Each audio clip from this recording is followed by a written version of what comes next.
মর্যাদা দেওয়া নিশ্চিত করবার জন্য যে গণভোটের প্রস্তাব, সেই গণভোটটা যদি আমাদের জাতীয় নির্বাচনের সাথে একই দিনে আলাদা ব্যালট রেখার মাধ্যমে যদি এটি সুসম্পন্ন করা হয়, তাহলে আমরা দলীয়ভাবে এই প্রস্তাবনার সঙ্গে একমত।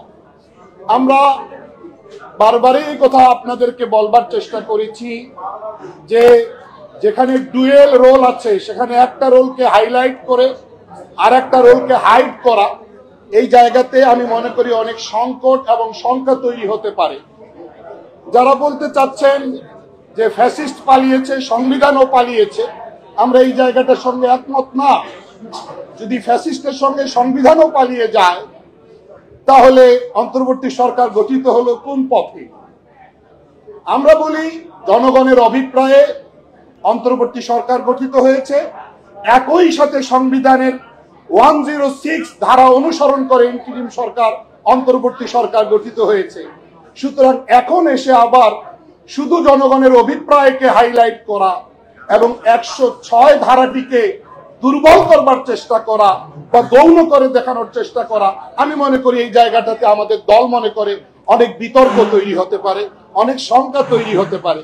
এই জন্য ঐকমত্য প্রতিষ্ঠার স্বার্থে আমরা মনে করি যে একটা জায়গায় আমরা সবাই, এটা মত পার্থক্য তো থাকবে। আপনি আপনার প্রস্তাবিত ফর্মুলাটাকে স্টেট ফরওয়ার্ড ফর্মুলা মনে করছেন, আমার প্রস্তাবিত ফর্মুলাটাকে আপনি ঝিকঝাক ফর্মুলার সঙ্গে তুলনা করছেন, কিন্তু এটা আমি মনে করি এই নীতি এখানে গ্রহণযোগ্য নয়। আমরা আলোচনার মাধ্যমে হৃদ্যতা বজায় রেখে, আমাদের শালীনতা সমুন্নত রেখে আমরা একটা জায়গায় পৌঁছতে চাই। সেই জায়গায় আমরা মনে করি কিছুটা অগ্রগতি দৃশ্যমান হতে শুরু করেছে। জাতি যেন আমাদের পরবর্তী শেষ জায়গাটা দেখতে পায়, আমরা সেটাই প্রত্যাশা করি। অর্থাৎ ইলেকশনের দিনে যদি আরেকটা ব্যালট রেখে জুলাই সনদ 2025কে আইনি মর্যাদা দেওয়ার একবারে হানা ভোটের মাধ্যমে শেষ করার কোনো সিদ্ধান্ত আসে, সেটাকে আমরা দলের পক্ষ থেকে মেনে নিতে প্রস্তুত রয়েছি। ধন্যবাদ আপনাদের সবাইকে। মৌলানা মঞ্জুরুল ইসলাম আফেন্দি।